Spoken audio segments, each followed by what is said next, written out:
Have you ever sat in silence, knowing your parents are the reason you doubt yourself? You grew up thinking something's wrong with me, when in reality, something was wrong with the way you were loved.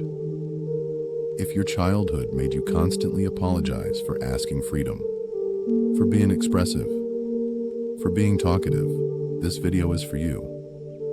Because no one talks about this, not in family gatherings, not in schools, not in therapy until it's too late. But tonight, we will. Let's talk about toxic parents, the wounds they leave, and how to finally heal from them. Toxic parents don't just criticize quietly. They scream, they manipulate, and they know exactly how to make you feel guilty. They'll emotionally blackmail you with words like, "After everything I've done for you," or "You're so ungrateful." And when they're not shouting, they compare. "Look at your brother. He never argues. Why can't you be more like your sister? You think you're always right, don't you?" Maybe your mom said, "I carried you for 9 months and this is how you talk to me." Maybe your dad said, "You have no idea how hard I worked for you. You're lucky you even have what you have." Maybe they smiled in public but tore you down in private. Maybe your mom said, "Why can't you be quiet like your sibling?" Maybe your dad said, "Other kids your age don't behave like this." You tried to be the good child, the one who didn't disappoint.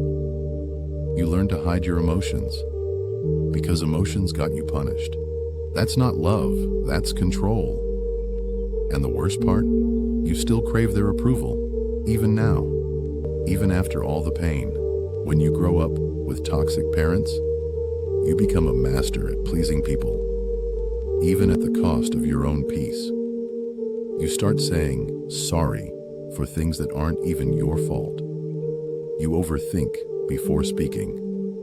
You give more than you receive, just to feel seen. Your brain keeps searching for love and validation, hoping someone will finally treat you differently. But some people misuse that softness. They take your kindness as weakness. They betray you, and it hurts twice as much because it feels familiar. You start confusing love with effort. You chase people who remind you of home, even when home was never safe. You keep replaying the hurt in your head because peace feels strange. You're not dramatic. You're just someone who was never taught peace. And maybe you became what you feared: overly kind, overly giving, afraid to say no. Because deep down, you never wanted to be like them. Healing doesn't mean yelling at them or proving your pain. Healing begins when you stop blaming yourself, when you start reparenting your inner child, giving yourself the love, safety, and care that you never got. It means talking to yourself kindly when you make mistakes. It means setting boundaries, even when it feels wrong. You can't fix them, but you can stop letting their pain become your personality. And no, healing isn't instant or perfect. Some days, it's just choosing not to respond to their message. Some days, it's walking away from an argument you used to cry through. It's learning to say no without guilt. It's forgiving yourself for the things you did just to survive. It's slowly realizing you don't have to earn peace. You deserve it. Healing is lonely at first, but it's freedom disguised as solitude. And remember, you don't owe your parents your peace just because they gave you life. You owe yourself the chance to live that life freely. Here's how you start protecting your peace from toxic parents. 1. Emotional distance doesn't mean hate. You can love them, but choose silence over arguments. 2. Stop seeking apology from people who don't see their fault. Closure comes from understanding, not from their words. 3. Build your chosen family. Friends, mentors, partners who see your worth. They are your new emotional home. 4. Forgive for yourself, not for them. Forgiveness isn't letting them back in. It's letting yourself walk out of the past. 5. Don't explain your boundaries. People who truly care won't need paragraphs to understand your silence. 6. When guilt hits you, remind yourself, choosing peace is not disrespect, it's self-respect. 7. And remember, love doesn't mean staying. Sometimes it means saving yourself. 8.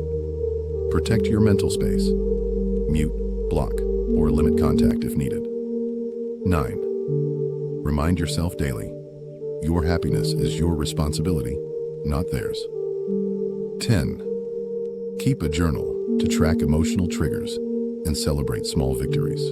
If you felt seen today, it's because you finally heard what your younger self always needed to hear. It wasn't your fault. You deserved love without conditions. You deserved safety, softness, and peace. And you still do. This is the Timeless Answer. A place that exists to heal hearts like yours, one video, one truth at a time. Subscribe. Not for me, but for the version of you who's still learning to love themselves. Every week, I'll bring you stories, psychology, and truth that your inner child always needed to hear. Because healing is not a destination. It's a quiet revolution that begins right here. You are seen. You are enough. You are home now.